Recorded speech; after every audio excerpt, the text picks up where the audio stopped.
Hello friend, बधाने जय श्री कृष्ण। मारा यूट्यूब चैनल पर आज तमारू स्वागत है।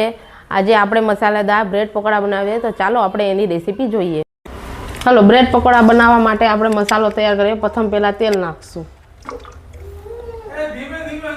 आपणे हवे राई नाखशी। राई फूटी जाए आपणे डુંગળી चॉप करी छे, चॉप नकर डુંગળી नाखशुं। सातळवानी छे। हवे आपणे डુંગળીને સાતળશું। હવે આપણે આદુ લસણની પેસ્ટ નાખશું। હવે આપણે સ્વાદ અનુસાર મીઠું નાખશું। આપણે હળદર નાખશું।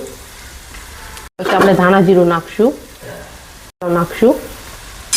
હવે આપણે ચટણી નાખશું। હવે સારી રીતના આપણે સાતળી દઈશું એને। હવે આપણે જે મસાલો તૈયાર કર્યો છે બે બાફેલા મસાલા બટેકામાં નાખી દઈશું। હવે સરખી રીતે આપણે મિક્સ કરી લઈએ।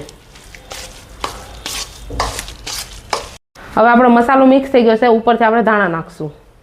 હવે ધાણા નાખીને આપણે મિક્સ કરશું। બ્રેડ પકોડાનું બેટર તૈયાર કરવા માટે ચણાનો લોટ લેશું। ક્રિસ્પી કરવા માટે આપણે 1 કપ મેંદાનો લોટ લેશું। સ્વાદ અનુસાર મીઠું નાખશું। આપણે જરૂર પ્રમાણે આપણે પાણી ઉમેરશું। થોડું થોડું પાણી પહેલાં નાખવાનું છે। કણી ના રહે એના માટે હલાવતા રહેવાનું છે।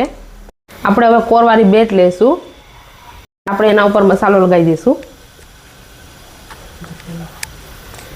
અને સારી રીતના ફેલાઈ લેવાનું ચારે કોર। બીજી બ્રેડ આપણે મૂકી દઈશું એના ઉપર। હવે આપણે એને કટ લગાવી દઈશું। હવે જે આપણે જે બેટર તૈયાર કર્યું હતું એમાં આપણે બ્રેડ પકોડાને રમતોડી લેશું સારી રીતના। આપણે આ તેલ ગરમ કરવા મૂક્યું હતું, તેલ આવી ગયું છે સારી રીતના। હવે એમાં આપણે આ નાખી દઈશું। હવે આપણે એક બાજુ થઈ ગયું છે, હવે બીજી બાજુ આપણે પલટાવી નાખશું। હવે આપણા બ્રેડ પકોડા ક્રિસ્પી થઈ ગયા છે, તેને આપણે કાઢી લઈશું। આપણા બ્રેડ પકોડા તૈયાર છે, તે ટમેટો કેચઅપ ભેગા આપણે સર્વ કરી લઈએ।